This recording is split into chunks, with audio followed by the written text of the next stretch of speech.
নমস্কার, এনজিও সম্রাট অনুষ্ঠানে আপনাদের স্বাগত জানাই। আমি সম্রাট চট্টোপাধ্যায়, এনজিও অ্যাক্টিভিস্ট। আপনারা দেখছেন বাংলা ভাষায় সব থেকে জনপ্রিয় NGO related YouTube channel NGO সম্রাট। এখনও যারা এনজিও সম্রাট ইউটিউব চ্যানেলটি সাবস্ক্রাইব করেনি তাদের উদ্দেশ্যে বলবো যে আপনারা এনজিও সম্রাট ইউটিউব চ্যানেলটি সাবস্ক্রাইব করুন এবং এর ফেসবুক পেজটিও নিয়মিত দেখতে থাকুন। আমি অনেক অনুষ্ঠানেই বোঝানোর চেষ্টা করি এনজিওদের নিজের পায়ে দাঁড়াতে হবে, কারণ ফান্ডিংয়ের অ্যাভেলেবিলিটি সবসময় থাকবে না। তো সেই সময় তো আমাদের অর্গানাইজেশন চালাতে হবে, তো সেইগুলো নিয়ে আমার আজকের ভিডিও করা। এটা খুবই গুরুত্বপূর্ণ হবে আপনাদের যারা নতুন অর্গানাইজেশন পরিচালনা করবেন তাদের ক্ষেত্রে, বা যারা একটু অন্যরকমভাবে অর্গানাইজেশন পরিচালনা করতে চাইছেন তাদের ক্ষেত্রে। অনেকেই এনজিও পরিচালনা করেন এবং তার অ্যাক্টিভিটিস পার্টের মধ্যে রাখেন যে ভোকেশনাল ইনস্টিটিউট বা ট্রেনিং ইনস্টিটিউট বা স্কিল ডেভেলপমেন্ট ট্রেনিং ইনস্টিটিউট এরকম রাখেন। তো তারা এর মাধ্যমে অনেক কিছু শেখাতে চান, কিন্তু সমস্যা যেটা হয়ে দাঁড়ায় সেটা হচ্ছে লাভজনক ট্রেড কি হবে এ সম্পর্কে হয়তো তাদের কাছে পূর্ণাঙ্গ কোনো তথ্য থাকে না, বা সফলতা যে কোন ট্রেডে আসবে বা কোনটা বাজার পাবে এই রকম কিন্তু তাদের কাছে কোনো ধারণা থাকে না। তাদের উদ্দেশ্যে বলবো যে আজকে তাদের উদ্দেশ্যেই বলবো। এর পাশাপাশি অনেকেই আছেন যারা কিন্তু অল্প পুঁজি নিয়ে ব্যবসা করতে চান, কম ঝুঁকিপূর্ণ ব্যবসা করতে চান, বা ব্যবসার কোনো অতীত অভিজ্ঞতা খুব একটা নেই, বা শিক্ষাগত যোগ্যতা কম আছে, তারা আবার ব্যবসা করতে চান। তাদের জন্যও কিন্তু আজকের এই অনুষ্ঠানটি খুব গুরুত্বপূর্ণ হয়ে উঠবে।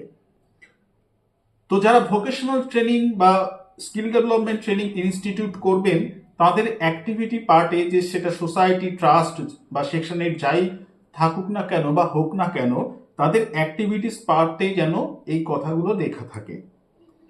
তা না হলে কিন্তু আইনত কোনো সমস্যা তৈরি হতে পারে। তো সেটা একটু দেখে নেবেন। সরাসরি ট্রেডটা কি সেটাই বলে দিই। যে চয়েসেবল ট্রেডের কথা উল্লেখ করলাম সেটা হচ্ছে আচার তৈরি বা আচারের ব্যবসা। যারা ভোকেশনাল ইনস্টিটিউট করবেন বা চালাবেন বা চালাচ্ছেন তারা এই ট্রেডটা গ্রহণ করতে পারেন। আবার যারা নতুন বিজনেস করবেন তারাও কিন্তু এই আচার তৈরি শিখতে পারেন বা আচারের ব্যবসা করতে পারেন।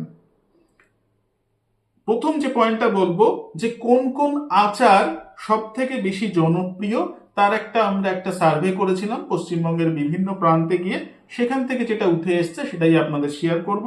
প্রথম যেটা উঠে এসছে সেটা হচ্ছে আমের আচার, দ্বিতীয় হচ্ছে চালতা, তৃতীয় হচ্ছে তেঁতুল, চতুর্থ হচ্ছে পাঁচমিশালি, এবং পঞ্চমত হচ্ছে কুলের আচার, এবং ষষ্ঠত পাতিলেবু, সপ্তম হচ্ছে লঙ্কা, এবং অষ্টম হচ্ছে আমলার আচার।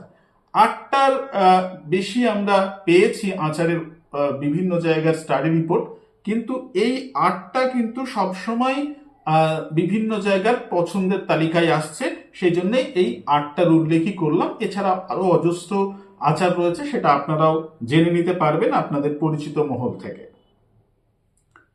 দ্বিতীয় পয়েন্ট, কত দিনের কোর্স হতে পারে? এইগুলো শেখাতে গেলে কত দিনের কোর্স হতে পারে? যদি সব রকম আচারই শেখাতে যান তাহলে সেক্ষেত্রে কিন্তু 7 দিনের সর্বোচ্চ দিন হতে পারে 7 দিন। 7 দিনের মধ্যে আপনারা এতগুলো আচার কিন্তু শেখাতে পারেন। আর যদি কম আচার শেখান তাহলে দিনটা কমে যাবে। 7 দিনের নিরিখেই আমি সবকিছু ধরছি এখানে। এই 7 দিনের মধ্যে কিন্তু আপনারা 2 দিন কিন্তু বিজনেস স্কিল শেখাবেন। একটা কথা বলি যে এই বিজনেস স্কিল মানে হচ্ছে, মোদ্দা কথা হচ্ছে কিভাবে ব্যবসাটা করবে সেটাই কিন্তু শেখাবেন। কারণ আচার তৈরি করা খুব যে কঠিন ব্যাপার তা নয়। বাড়িতে যারা পুরনো দিনের মানুষ আছেন তারা কিন্তু আচার তৈরি করতে জানেন, প্রয়োজনে তাদের কাছে শিখে নেবেন। যেটা সমস্যা হয়ে দাঁড়ায় সেটা হচ্ছে কিভাবে এই ব্যবসাটা করতে হবে, এটাই কিন্তু অনেকের কাছে অজানা থাকে, যার ফলে তারা ব্যবসাটা সেই লেভেলে করতে পারেন না। সেটাই বলবো যে এই আচার তৈরির জন্য ফিজ যারা ভোকেশনাল ইনস্টিটিউট বা ট্রেনিং ইনস্টিটিউট তারা রাখবেন মোটামুটি 700 থেকে 1500 বা 2000 পর্যন্ত 7 দিনের নিরিখে যদি আপনারা ধরেন। আর যদি একটু কমিয়ে দেন তাহলে ফিজটা একটু কমে যাবে, দিন যদি কমে যায়। মোটামুটি 700 থেকে 1500 বা 2000 পর্যন্ত যদি 7 দিনের কোর্স করেন তবে এরকম নেওয়া যেতে পারে। হঠাৎ করে আপনাদের একটা প্রশ্ন আসতেই পারে এই ভিডিওটি দেখার সাথে সাথে, যে আমি হঠাৎ করে অনেক কিছুই তো ছিল, এর মধ্যে আচারটাকে কেন বেছে নিলাম। সেটা বলি যে এই ট্রেড বেছে নেওয়ার প্রধান যে কারণগুলি রয়েছে সেগুলোর প্রথম সেটা হচ্ছে বেশি টাকা লাগছে না এই বিজনেস করতে গেলে, শিক্ষাগত যোগ্যতা তেমন কিছু লাগছে না, ঝুঁকি কম এই বিজনেসে, এবং বাড়ি থেকেই কাজ চালানো যাচ্ছে। কোনো না কোনো আচার প্রায় সব বাড়িতেই খান বা খাবার একটা প্রবণতা কিন্তু রয়েছে। আরেকটা কথা সেটা হচ্ছে সারা বছর বিভিন্ন বয়সীদের মধ্যে কিন্তু এই আচার খাওয়ার একটা প্রবণতা রয়েছে। কাঁচামাল সহজেই কিন্তু পাওয়া যায়, বাড়ির কাছেই পাওয়া যায় কাঁচামালটা, এবং ব্যবসা বাড়ানোর একটা সম্ভাবনা কিন্তু রয়েছে। সেই জন্যই আমি কিন্তু এই ট্রেডটাকে চয়েস করলাম। এরপরে যে পয়েন্টটি বলার খুব প্রয়োজন সেটা হচ্ছে প্যাকেজিং এবং ব্র্যান্ডিং।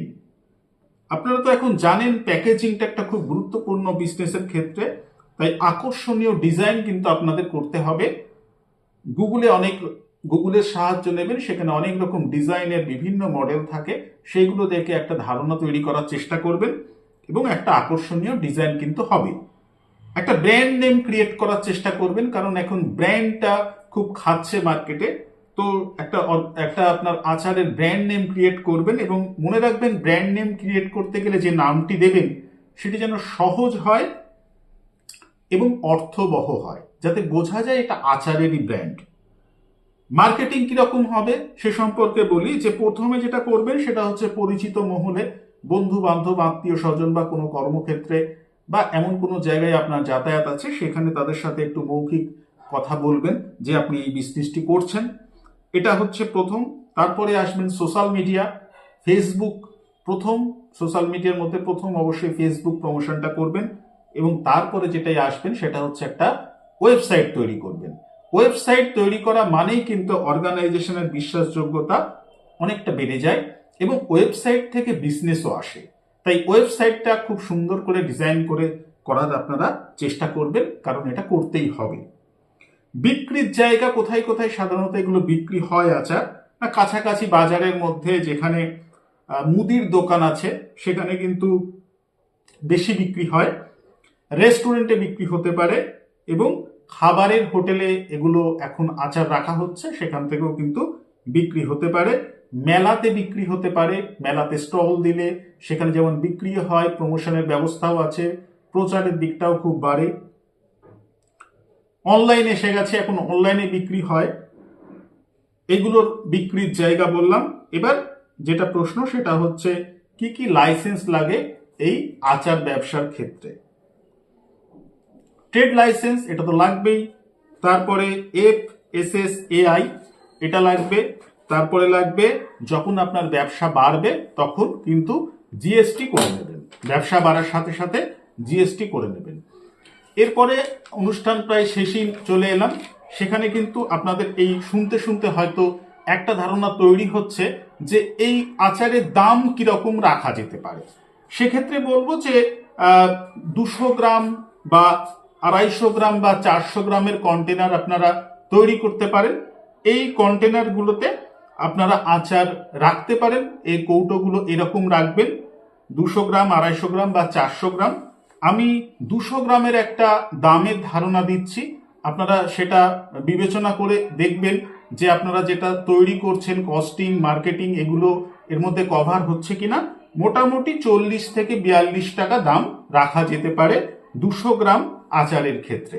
তাহলে এই ট্রেডটা একটা খুবই লাভজনক ট্রেড। তো এনজিও বন্ধুদের বলবো যারা ভোকেশনাল এবং স্কিল ডেভেলপমেন্ট কোনো প্রোগ্রাম অ্যারেঞ্জ করতে চাইছেন তারা কিন্তু এটা করতে পারেন, বা একক যারা ব্যবসা করতে চাইছেন তাদের ক্ষেত্রেও কিন্তু এটা লাভজনক হবে। আজকে এই পর্যন্তই। আপনাদের এনজিও সম্রাট ইউটিউব চ্যানেলে নজর থাকুক, বিভিন্ন প্রোগ্রাম আসছে সেগুলো দেখুন, এবং অবশ্যই এনজিও সম্রাটের সঙ্গে নিয়মিত থাকুন। ধন্যবাদ।